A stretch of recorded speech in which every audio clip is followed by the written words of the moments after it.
Ihr habt sicherlich schon den Matchday Experience Deep Dive Trailer von EA Sports FC 24 gesehen. Ich stelle euch in diesem Video nochmal alle Neuerungen vor, die dort vorgestellt werden, damit du einen kompakten Überblick über diese Neuerungen hast. Bleib auf jeden Fall unbedingt bis zum Ende dran, denn dort gibt es noch Neuigkeiten zu neuen Jubeln. Einmal wird es unterschieden in die Frostbite Engine, was da neu ist, und dann wird nochmal auf Matchday Experience Sachen eingegangen, die eher animationstechnisch her sind. Falls ihr neu auf dem Kanal sein solltet, dann abonniert den Kanal, aktiviert die Glocke, erlaubt alle Benachrichtigungen, damit ihr kein Video mehr von mir verpasst, und klickt auf den Like-Button, wenn es euch gefällt. Mit der Sapien-Technologie sollen jetzt Körpermodelle der Spieler deutlich besser und detailreicher aussehen. Und sonst war es ja immer so, dass es grob 3 Hauptkörpertypen gab. Einmal einen schlanken Spieler, einmal einen normalgewichtigen Spieler sozusagen und einen stärkeren körperlichen Spieler. Und jetzt sollen die Spieler individuell besser angepasst sein und auch deutlich mehr Detailreichtum in den einzelnen Körpermodellen sein, wie es auch in echt ausfällt. Außerdem hat EA GPU Close vorgestellt. Das ist sozusagen, dass die Trikots sich jetzt deutlich besser und realistischer bewegen, wenn die Spieler halt ihre Bewegungen ausführen. Aber ob das wirklich in-game so einen viel Unterschied macht, denke ich nicht. Wenn der Content bisher gefällt, dann rate ich dir unbedingt, zu meinen Livestreams vorbeizuschauen. Die Streamzeiten findet ihr immer auf dem Community-Tab oder auf dem Discord-Kanal. Ich freue mich, wenn ihr dazu stoßt, und jetzt geht's weiter mit dem Video. Außerdem wurde das Feature Lighting vorgestellt, was EA sozusagen angekündigt hat. Dadurch hat das Bild nochmal eine deutlich bessere Tiefe, deutlich Detailreichtum, sieht mehr nach filmreifen Szenen aus und du kannst die Spiele halt jetzt deutlich mehr vom Hintergrund abheben, und in-game, also von dem Material, das sie gezeigt haben, sieht es schon deutlich besser aus und deutlich detailreicher. Nun werden auch wie in echten Fußball bei gewissen Schusswiederholungen und Co. gewisse Statistiken überblendet, wie zum Beispiel Schusskraft, Schusswahrscheinlichkeit, dass der reingeht und Co. Und das wird jetzt auch in den Wiederholungssequenzen der Fall sein. Wie gesagt, inwiefern das auch gut ist und überhaupt auffällt, ist dann noch die andere Sache. Noch ein kleiner Hinweis zwischendurch.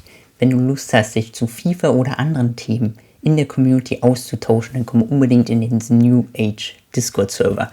Dort ist die Core-Basis meines Kanals zum Informationsaustausch. Schau doch vorbei für Updates und sonstige Hinweise.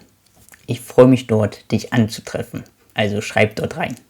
Und was interessant oder auch nervig sein kann, ist, dass sozusagen während des Spiels, wenn der Ball im Aus ist, du sozusagen vorm Abstoß oder ins Seitenaus gegangen ist, der Ball, dass du dann teilweise siehst, wie viel Ausdauer deine eigenen Spieler noch haben, wie viel Ballbesitz du hast, wie die Schussstatistik und Co. ist. Wie gesagt, es kann hilfreich sein, um dann gewisse Spieler auswechseln zu können, aber ich denke, es wird eher so sein, dass du es am Anfang anlässt, aber mit der Zeit dich das eher nervt und keinen Sinn mehr hat.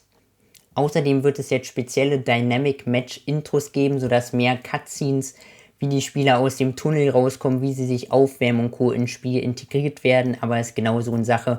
Das Intro wird meistens weggeklickt, sodass das wahrscheinlich keine weitere Relevanz haben wird. Und das Pausenmenü wurde ebenfalls überarbeitet. Da bin ich mir noch nicht sicher, ob das wirklich nur in den Offline-Anstoß-Modis der Fall ist oder wirklich in jedem Modis. Zumindest hat sich da, sage ich mal, das Design verändert, dass links, wie gesagt, die Menüpunkte unten gelistet sind und du dann sonst noch auf der anderen Seite nochmal Cutscenes hast, die das erstellen.